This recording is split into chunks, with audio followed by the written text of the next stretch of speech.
কাছাড় জেলায় অরুণোদয় প্রকল্পে প্রকৃত হিতাধিকারীরা বঞ্চিত হওয়ায় সরব শিলচর জেলা কংগ্রেস কমিটি।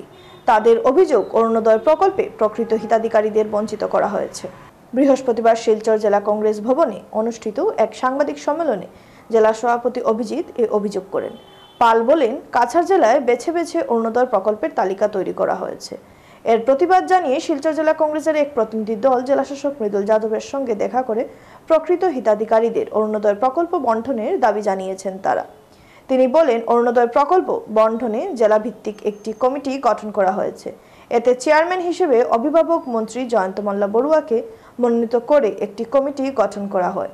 এতে বিধানসভা কেন্দ্রের বিধায়কদের কমিটিতে সদস্য হিসেবে রয়েছেন, যদিও তাদের গুরুত্ব দেওয়া হয়নি। অরুণোদয় প্রকল্পের তালিকা ধর্মের ভিত্তিতেই তৈরি করা হয়েছে।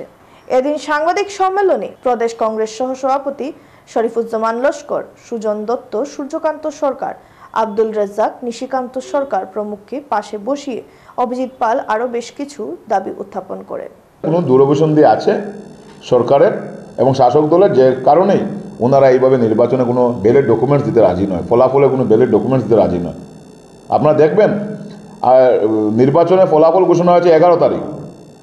জুন মাসের শেষ থেকে শুরু করা হচ্ছে গাঁও পঞ্চায়েতের বডি বানানো হবে, জুলাই মাসে গিয়ে এপি বানানো হবে। কেন এই 2 মাসের গ্যাপ, সেটা নিয়েও আমাদের প্রশ্ন।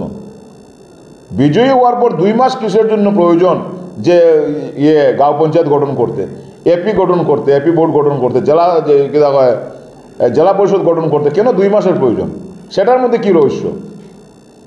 তার আগে তো আমরা কোনোদিন দেখিনি। আমরা লোকসভা নির্বাচন বলুন, বিধানসভা নির্বাচন বলুন, আমার মনে হয় না ভারতবাসী কোনোদিন এরকম দেখেছেন যে নির্বাচনে ফলাফল ঘোষণার পর 2 মাস লাগে সেটা বডি গঠন করতে।